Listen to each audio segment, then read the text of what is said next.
Yo, pasukan boing-boing. Seperti biasa, sebelum kita membahas episode terbaru, gua bakal menjelaskan secara singkat episode kemarin.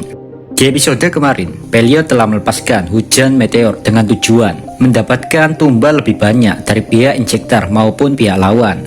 Namun nyatanya, semua tidak sesuai ekspektasi Pelio karena Gerudo dan para pasukannya menahan hujan meteor itu. Di satu sisi, Pelio juga kena mental saat tahu ada teknik menghidupkan orang mati yang bisa dilakukan oleh pihak musuh.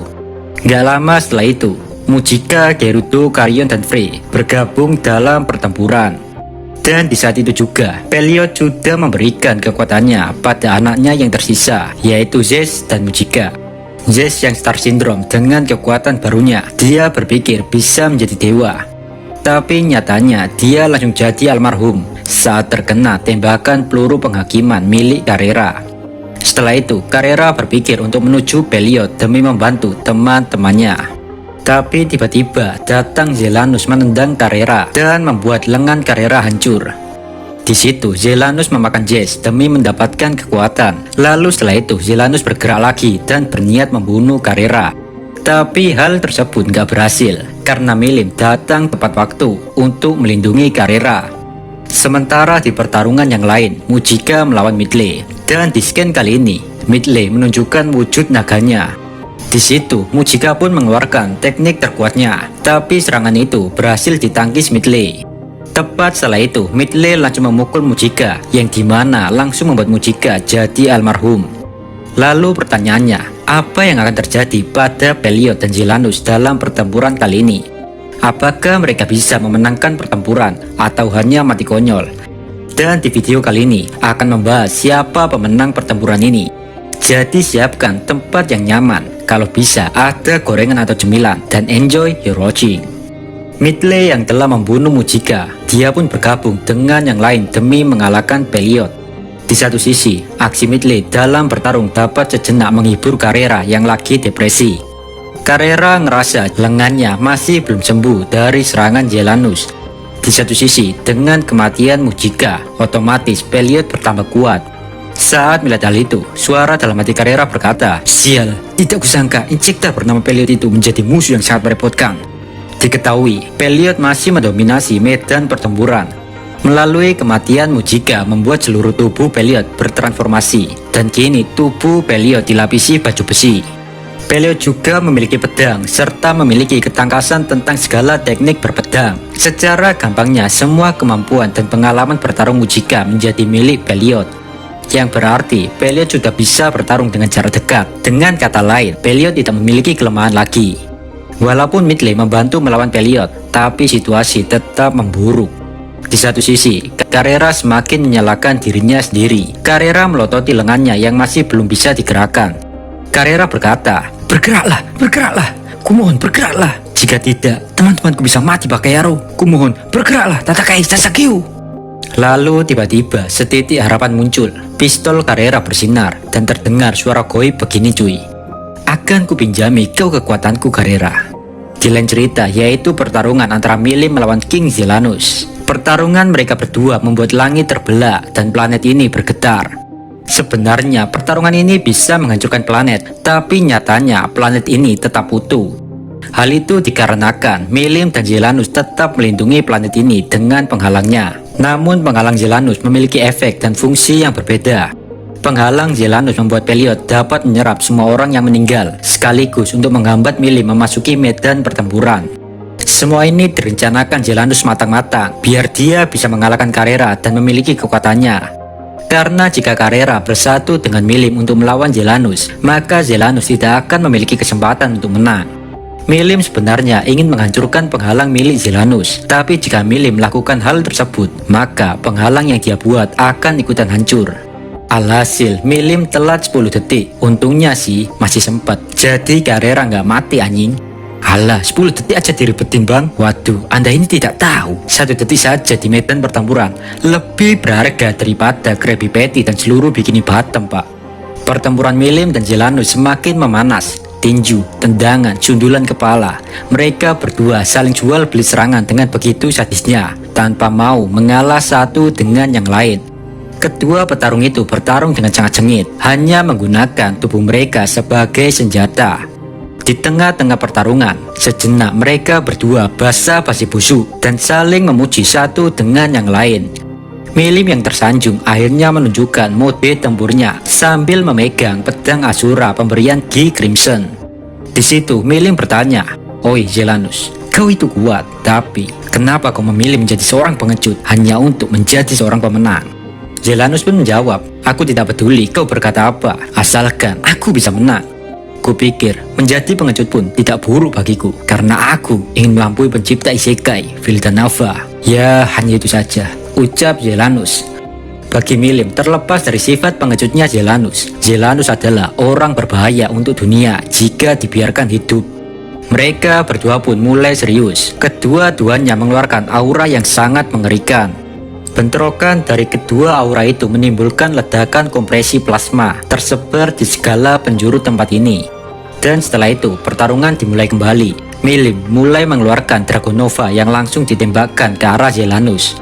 Di satu sisi, Zelanus menggunakan teknik pembunuhan khusus untuk menghancurkan musuhnya, yaitu Destroyer Virus. Dalam sekejap, mikropartikel gelap muncul dari tubuh Zelanus dan mencoba memblokir Dragon Nova milik Milim. Kedua serangan itu seperti cahaya bertabrakan dengan kegelapan dan mengakibatkan mereka berdua sama-sama terpental. Meskipun terpental, tidak ada satupun di antara mereka berdua menderita luka.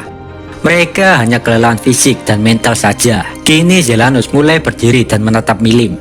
Suara dalam hatinya berkata, "Apakah aku dapat benar-benar memenangkan pertempuran ini?" Zelanus percaya jika Milim masih menyembunyikan kekuatan yang dia miliki. Ketidakpastian dan informasi yang belum diketahui Zelanus ini membuat dia gegana, gelisah, galau, merana. Di lain cerita, ternyata suara yang didengar Carrera adalah suara Kondo Tatsuya. Kondo terpanggil ke dunia ini karena Masayuki sebelumnya mengaktifkan skill ultimate King of Heroes. Namun perlu kita ketahui, Kondo di sini hanya sebagai bentuk kehidupan digital. Jadi Kondo ini hanya dapat dilihat oleh Carrera sebagai sebuah roh. Buat kalian yang lupa sejak kapan Masayuki menggunakan skill ultimate itu, kalian bisa ingat kembali video saat Masayuki kerasukan Rudra dan menjadi Aing Macan ya guys ya. Di situ anehnya, tanpa diberitahu Carrera, Kondo sudah tahu kondisi medan pertempuran. Kondo di sini berniat membantu Carrera mengalahkan musuhnya, dan tanpa ragu Carrera menyetujui hal tersebut. Perlahan, Kondo memegang tangan Carrera. Sontak saja Carrera kaget dan merasa agak malu-malu. Sedangkan Kondo tetap cuek. Dia berkata, "Kau tidak seperti biasanya. Kenapa wajahmu memerah hanya karena aku memegang tanganmu, Carrera?" Carrera pun menjawab, "Urusai, coba selesaikan ini. Aku tidak memiliki waktu lagi." Sesaat setelah disentuh abang Kondo, Carrera merasa yakin dia bisa mengalahkan Peliot. Lengan Carrera sudah mulai membaik dan dia dapat menembak dengan peluru penghakiman lagi. Tiba-tiba, senyum lebar menghiasi wajah Carrera. Di pertarungan yang lain, Peliot merasa agak sedikit jengkel karena meskipun dia bertambah kuat, musuhnya nggak ada yang tumbang.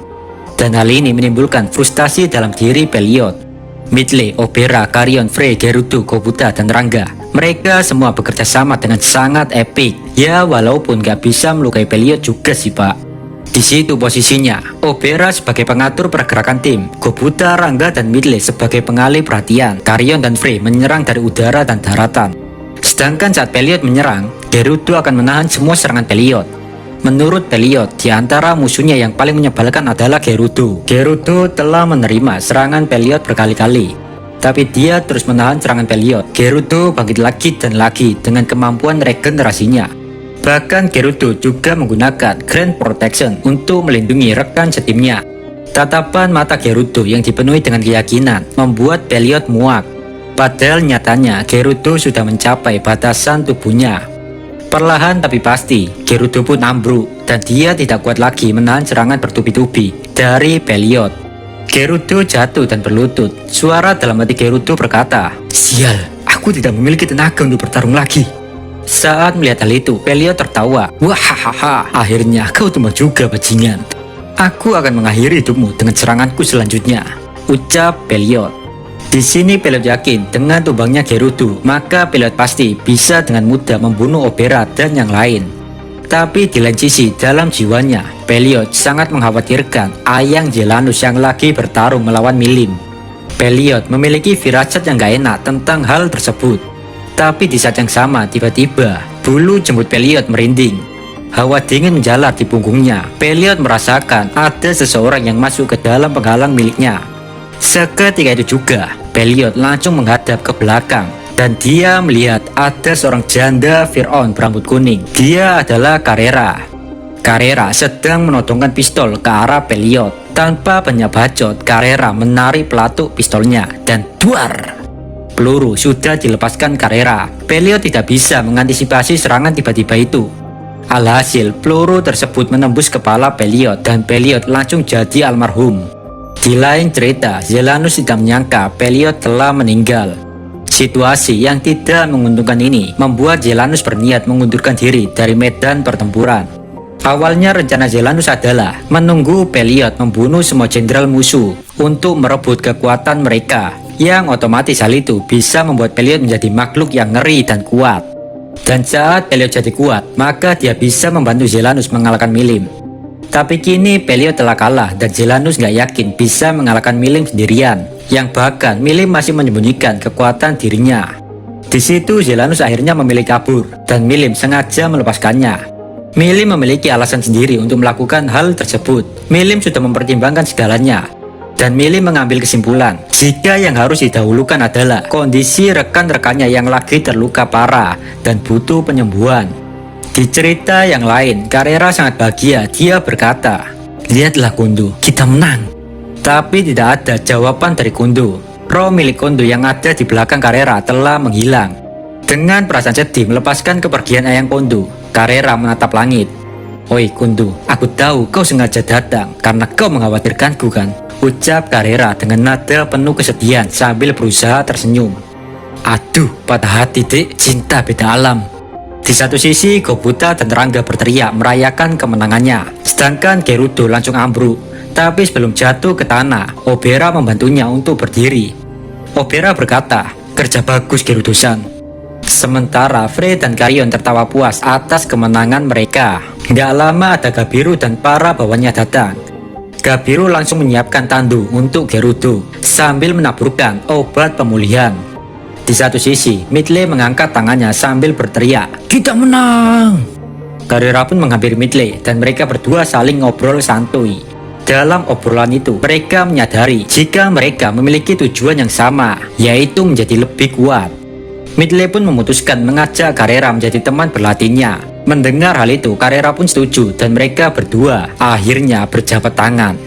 Lalu tiba-tiba datang Milim. Seperti biasa, Milim so asik dan langsung ikut dalam perbincangan itu. Milim berniat ikut juga dalam pelatihan bersama Midley dan Carrera. Di satu sisi, Gobutta nggak mau terlibat hal tersebut. Dia merasakan firasat berbahaya jika terus di situ. Gobutta menyimpulkan jika dia semakin lama di sini, Gobutta akan dipaksa ikut dalam pelatihan tersebut. Sebelum hal itu terjadi, Gobutta berkata, "Minasan, aku akan melaporkan kemenangan ini pada markas pusat." Sambil mengatakan itu, Gobutta menaiki tubuh Rangga untuk segera kabur dari tempat itu. Rangga di sini sudah percaya pada Gobutta jika keputusan Gobutta adalah yang terbaik untuk terhindar dari bahaya. Gak lama setelah itu, hal yang tidak diinginkan terjadi. Carrion dan Frey dipaksa ikut dalam latihan selanjutnya oleh Milim. Di tengah hangatnya suasana tersebut, tiba-tiba dunia menjadi putih karena badai salju. Banyak dari para prajurit menjadi beku, mematung, yang bisa kapan saja dihancurkan oleh pemilik serangan itu. Dan dalang penyerangan ini adalah Vel'Zad. Jika kalian suka video ini, jangan lupa subscribe biar channel ini makin berkembang. Saya Dio dari channel Isekai Kindle. Pamit. Bye bye.